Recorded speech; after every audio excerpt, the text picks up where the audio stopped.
আজ করলাম এমন ব্যায়াম যে দিল বেরিয়ে আসলো হাতে।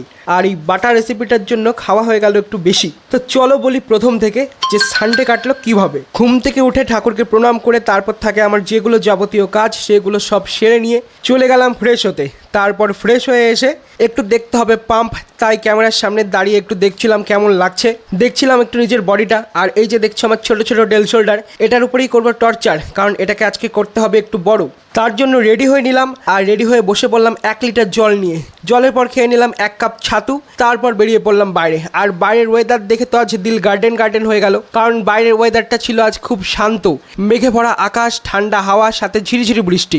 ঝিরিঝিরি বৃষ্টিতে ভিজতে ভিজতে চলে আসলাম জিমে। আর জিমে এসে দেখি আজকেও সেরকম কেউ আসেনি, শুধু একজনই ছিল। তো আমিও ফটাফট রেডি হয়ে ক্যামেরা সেট করে চলে আসলাম ওয়ার্কআউট করতে। তো ফার্স্টে করে নিয়েছিলাম কিছু ওয়ার্ম আপ, তারপরে শোল্ডারের জন্য করে নিলাম বারবেল প্রেস, আর ফার্স্টে করে নিয়েছিলাম ব্যাকে, তারপর করবো ফ্রন্টে, তাই আবার রড ঘুরিয়ে নিয়ে নিলাম সামনে আর করে নিলাম 4টা সেট। তো পেছনে 4টা সেট আর সামনেও 4টা সেট। তো এই দিয়ে কমপ্লিট করলাম আমি আমার বারবেল প্রেস। এরপরে নিয়ে নিলাম আবার দুটো 10 কিলো ডাম্বেল। তো এটা দিয়ে আমি করে নিলাম ল্যাটারাল সাইড রেইজ। তো এটা করার পর আমি করে নিয়েছিলাম ফ্রন্ট রেইজ। তো দুটোর আমি করেছিলাম তিনটা করে 6টা সেট। তো এগুলো শেষ করে চলে আসলাম আবার ওভারহেড এক্সটেনশন করতে। তো এটাও করে নিয়েছিলাম 3টা সেট, আর এর সাথে সুপার সেটে ছিল রিভার্স ফ্লাই। তো এটাও আমি করে নিয়েছিলাম 3টা সেট। তারপর শোল্ডারের জন্য লাস্ট ওয়ার্কআউট করলাম ডাম্বেল শার্ক। তো অন্যান্য দিন রড দিয়েই করি, আজ একটু ইচ্ছা হলো যে ডাম্বেল দিয়েই করি। তো ডাম্বেল দিয়ে শেষ করলাম শোল্ডারের ওয়ার্কআউট। তো এরপর আমি করে নিয়েছিলাম কার্ডিও এখন রোজই করছি। আজও করে নিয়েছিলাম 1000টার উপরে স্কিপিং। এরপর দেখতে হবে পাম্প, তাই ক্যামেরা সেট করে চলে আসলাম আবার। এবার দেখে নিচ্ছি একটু পাম্প।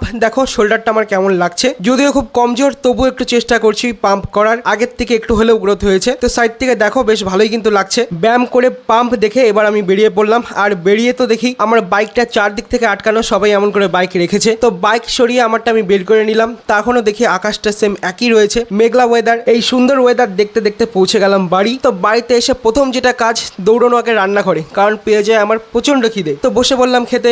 মেনুতে ছিল ভাত, ঘি, আলু সিদ্ধ, ডিম সিদ্ধ আর খারকন পাতা বাটা। তো প্রথমে সিদ্ধ দিয়ে খাওয়ার পর যখন বাটা দিয়ে মেখেছিলাম, এটা এত স্বাদ লাগছিল যার জন্য পরে আমাকে এক্সট্রা একটু ভাত নিতে হয়েছিল। যে কোনো বাটাই আমার খুব পছন্দ, আর তোমাদের কার কার বাটা ভালো লাগে অবশ্যই জানিও। তারপর খাওয়া দাওয়া শেষ করে নিলাম স্নান। তো স্নান করে এসে আবার একটু করে নিচ্ছি পোজিং। এবার যেতে হবে কর্মক্ষেত্রে, তাই রেডি হয়ে নিলাম। রেডি হয়েও আবার একটু দেখে নিলাম বাইসেপটা। ব্ল্যাক কালারের ড্রেসও কিন্তু আমার খুব পছন্দের। তারপর দর্শন করে নিলাম আমাদের রাধা মাধবকে আর গোপাল সোনাদের। আর এই হচ্ছে আমাদের ঠাকুর ঘর। তারপরে ফুল নিয়ে চলে আসলাম মাসির বাড়িতে। আর মাসির বাড়ির সামনেই বটগাছের নিচে রয়েছে মহাদেব। তো এখানে দৃশ্যটা এত সুন্দর যে খুব ভালো লাগে। এরপরে আমি চলে আসলাম দোকানে। আর আমাদের দোকানের সামনে আম গাছটাতে এবার প্রচুর আম ধরেছে, গোটা গাছটা আমে ভরা। পাকা আম খাওয়ার সুযোগ তো হবে না, তাই শুধু দেখিয়ে দিলাম, কারণ বাদরের খুব উৎপাত। তো সবাই ভালো থেকো, টাটা। আর সবাইকে জানাই হ্যাপি সানডে।